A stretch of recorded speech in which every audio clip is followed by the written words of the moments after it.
When I was young, I, like many children in the United States, believed in Santa Claus. The stories my mother told me always made me feel warm and fuzzy inside.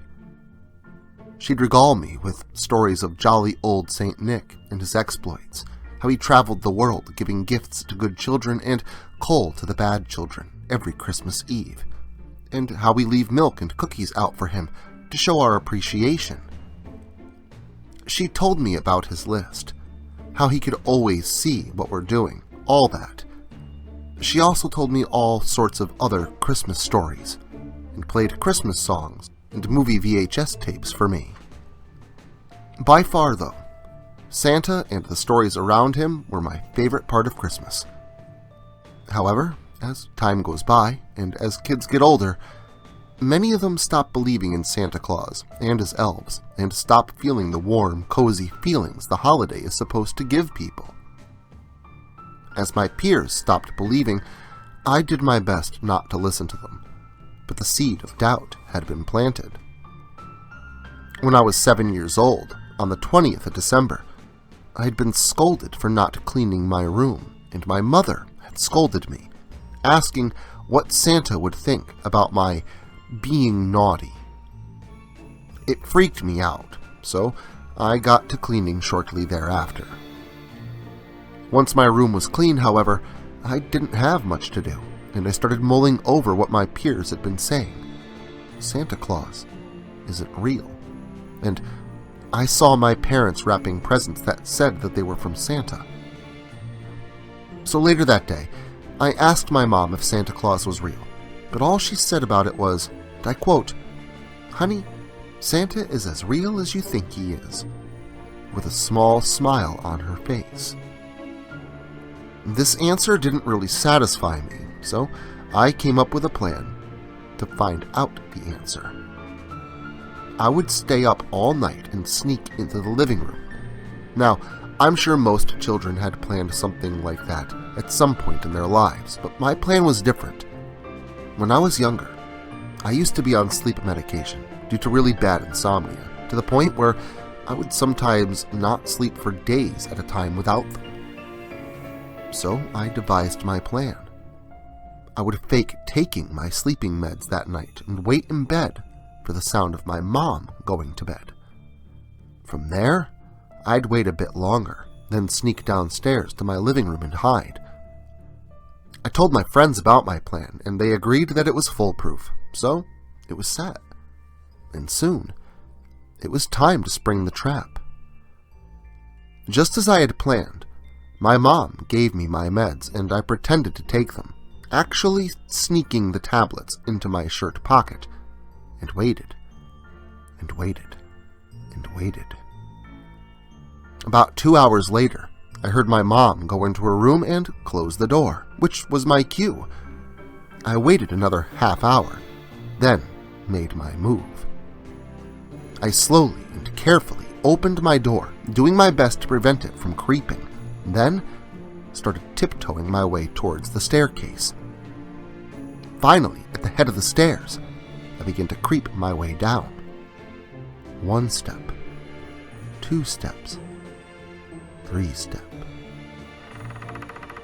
I stopped dead in my tracks, waiting to see if my mom had heard.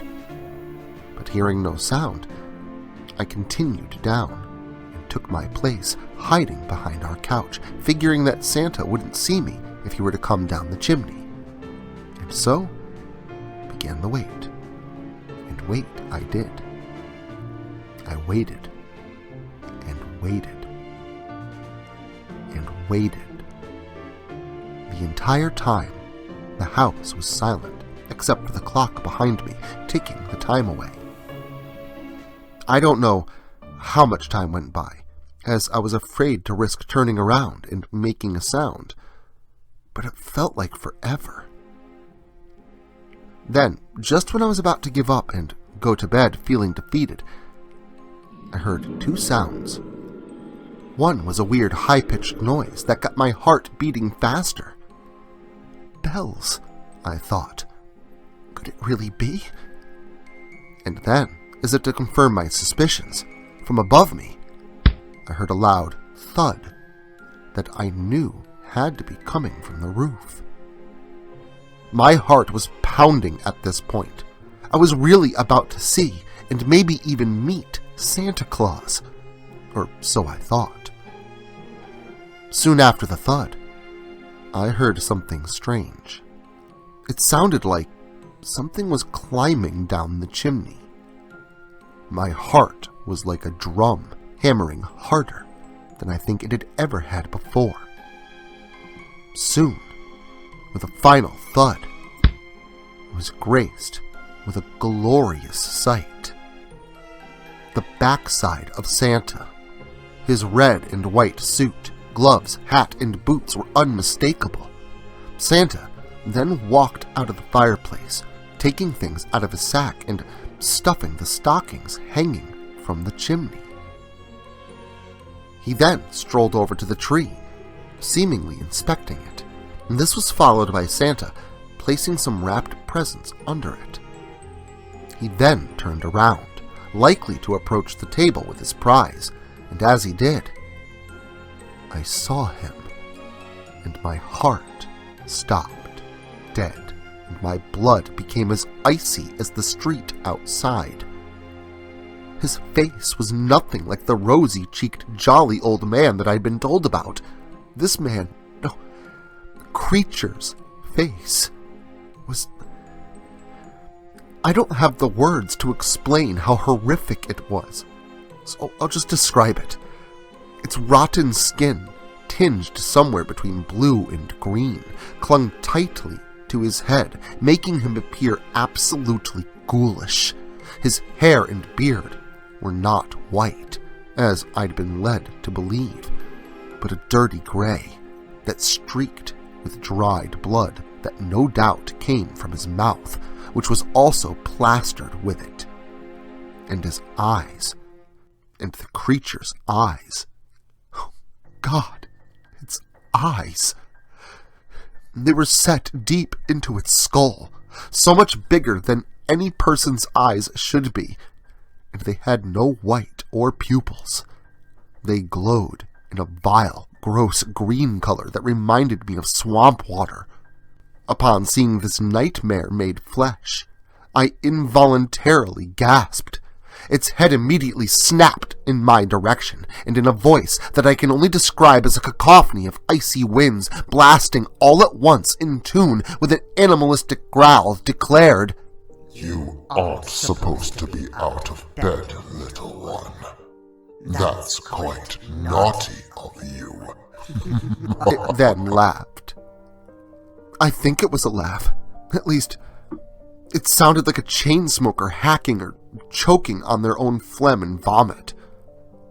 As fear flooded my body and instinct took over, I did the first thing that popped into my mind. I ran. As I dashed out the living room to the stairs, the sounds of boots slowly thudding behind me only made me more panicked, and I ran as fast as I could.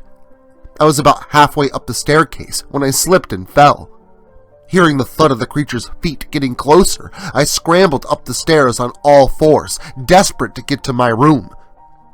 Once I got to my room, I quickly slammed the door, not caring if I woke up my mother, and maybe hoping to some degree that it would. But still she slept.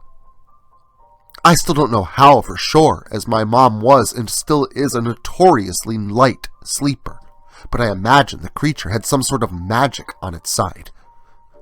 Once the door was closed, I collapsed to the ground in a heap, overwhelmed by everything that had so far happened. But it wasn't over yet.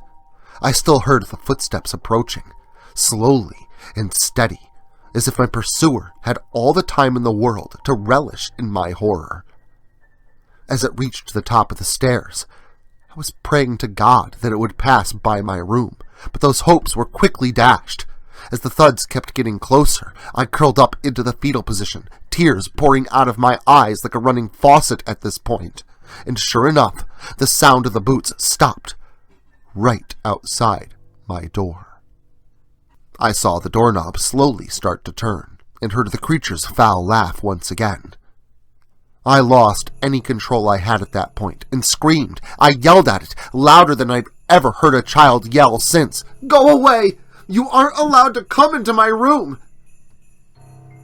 And just like that, everything went quiet. The doorknob wasn't turning anymore. The door still closed. I heard a grunt, followed by footsteps again, now going in the opposite direction.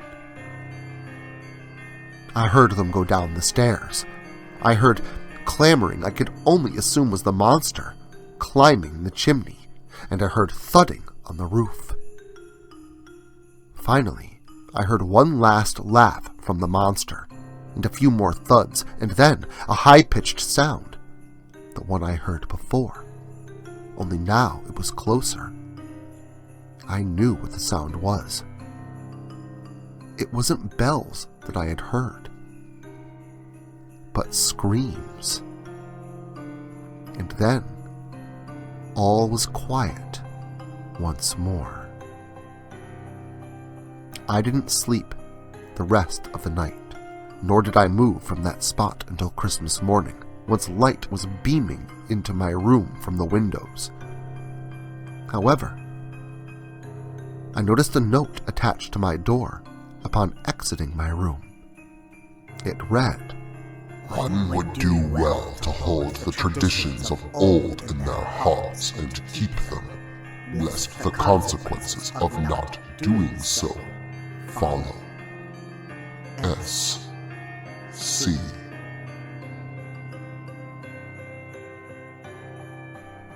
In the years that have followed, I've done a lot of research into the traditions of old, as much as I can in fact. I've researched everything I could, from dusty old tomes discussing ancient legends like Netsch Ruprecht, Krampus, the Yule Trolls, Gryla, etc., to supposedly true stories from others, to stories like Christmas Cookies, Santa's Sweatshop, and I Know When You're Awake by L.W. Suton, as well as other stories by other authors. While none of my research fully matches the creature calling itself SC that I unfortunately met that night, all my research proves that the traditions of old are not to be disregarded. So while I may not be the biggest holiday enthusiast, you'd be a damn fool to think I don't carve jack-o'-lanterns on All Hallows Eve, that I don't paint eggs on Easter, and that I don't leave money in my shoes or hold it in my hands on New Year's. And you bet your ass I put up a tree, decorate my house, and leave milk and cookies out during Christmas. And if I ever have a kid, you're damn sure I'm not letting them out of their room until Christmas morning. Because if there's one thing I've learned, it's this.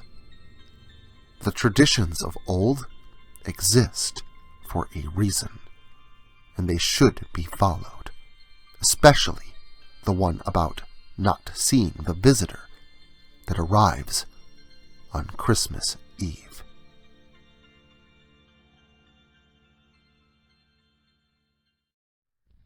Social media can be very unpredictable, especially regarding horror content.